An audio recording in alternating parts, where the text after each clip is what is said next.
Hi மக்களே, எல்லோருக்கும் வணக்கம்.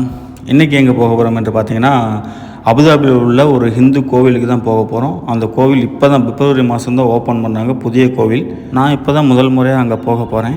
வாங்க அரபு நாட்டில் உள்ள ஹிந்து கோவில் எப்படி தான் இருக்குதுன்னு பார்ப்போம்.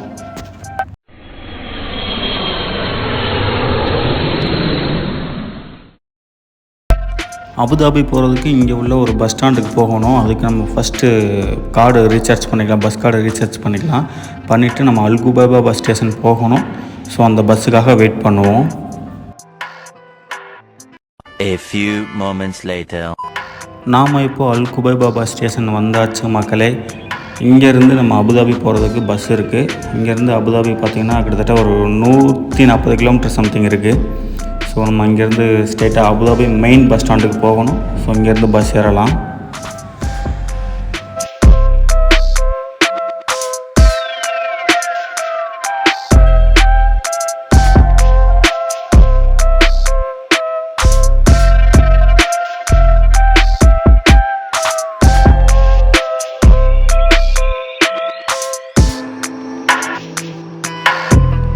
நாம் போக வேண்டிய பஸ் இது தான்.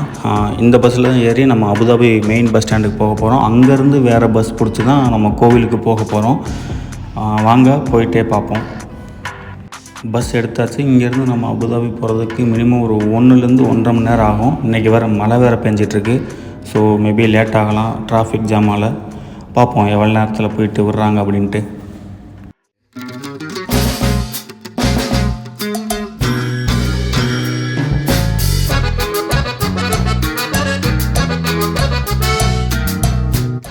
இங்கே தெரியுது பார்த்திங்களா ஒரு ஃப்ரேம். இந்த ஃப்ரேம் தாங்க த வேர்ல்டு பிக்கெஸ்ட் ஃப்ரேம்னு கின்னஸ் ரெக்கார்டில் இடம் பிடிச்சிருக்கு.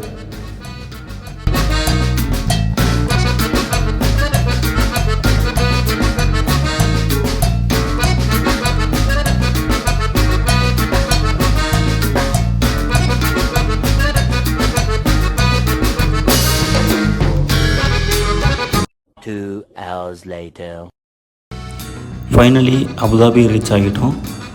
சும்மா சொல்லக்கூடாதுங்க, உண்மையாலுமே வேறு லெவலில் இருந்துச்சுங்க. நல்லா சிட்டி பார்க்கும்போது அவ்வளோ அழகாக பசுமையாக இருந்துச்சு மகளே. துபாயை விட சொல்லப்போனால் அபுதாபி ரொம்பவே சூப்பராக இருந்துச்சு. எங்கே பார்த்தாலும் ஒரே தண்ணியாக பாலம் ஐலாண்ட்ஸ் அந்த மாதிரி பார்க்கும்போதே அவ்வளோ சூப்பராக இருந்துச்சு.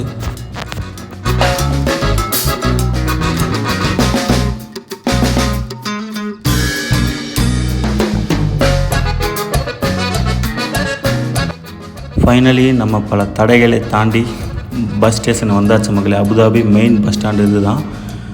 வாங்க போயிட்டு இங்கேருந்து நம்ம கோவிலுக்கு போகணும். இங்கேருந்து கிட்டத்தட்ட ஒரு 40 கிலோமீட்டர் வரும். நாம் இறங்கிட்டோம், நம்ம வந்த பஸ் அதுதான். ஸோ வாங்க இங்கேருந்து மறுபடியும் நம்ம கோவிலுக்கு போகிறதுக்கு பஸ் இருக்கான்ட்டு பார்ப்போம்.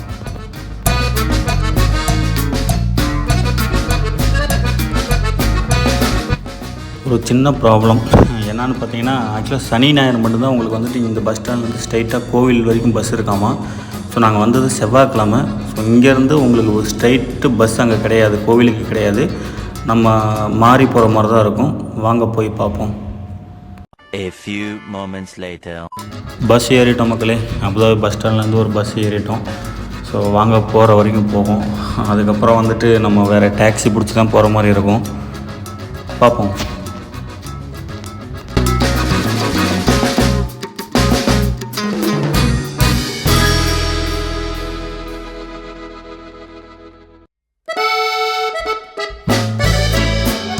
இது என்ன இடம்னு பார்க்குறீங்களா?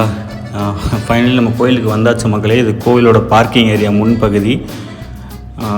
கீழே வந்த உடனே இந்த மேகத்தை பாருங்கள் எப்படி இருக்குன்னு சொல்லிட்டு ஒரு ஹாலிவுட் படத்தில் மாதிரி அந்த ஒரு இடத்துல மட்டும் சும்மா பயங்கர கருங்கும்னு வந்துச்சு. ஸோ அதனால தான் அந்த வீடியோ எடுத்துகிட்ருக்கேன். வரவேற்பே சும்மா பயங்கரமாக இருந்துச்சு.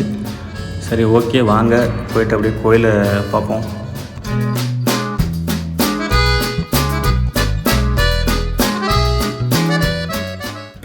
இதுதான் கோவிலோட என்ட்ரன்ஸ், உள்ளே போகிறதுக்கான வழி. செக்கிங்லாம் பார்த்திங்கன்னா பயங்கரமாக இருக்கும். நீங்கள் பேக் எதை எடுத்துகிட்டு வந்தால் கூட பயங்கரமாக செக் பண்ணி தான் உங்களை அனுப்புவாங்க. தனியாக ஏர்போர்ட்டில் செக் பண்ணுற மாதிரி பயங்கர செக்யூரிட்டி சிஸ்டம்லாம் அங்கே இருக்குது.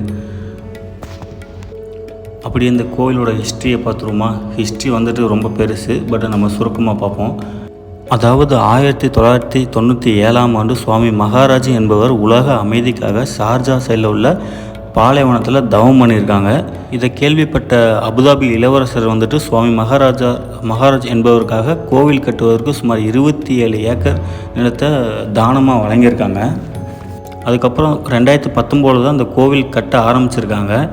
இந்த கோவிலை கட்டுவதற்கு ராஜஸ்தான் மற்றும் இத்தாலியிலிருந்து தான் பளிங்கு கற்கள் மற்றும் இளஞ்சிவப்பு கற்கள் கொண்டு வரப்பட்டு பிப்ரவரி மாதம் அதை முடிச்சிருக்காங்க. முடிச்சுட்டு நம்ம இந்திய பிரதமர் நரேந்திர மோடி அவர்கள் தான் பிப்ரவரி 14 அன்றைக்கி தான் திறந்து வைக்கப்பட்டது.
அவ்வளோதான் மக்களே, கோவிலை பார்த்தாச்சு, அப்படியே கிளம்ப வேண்டியதுதான்.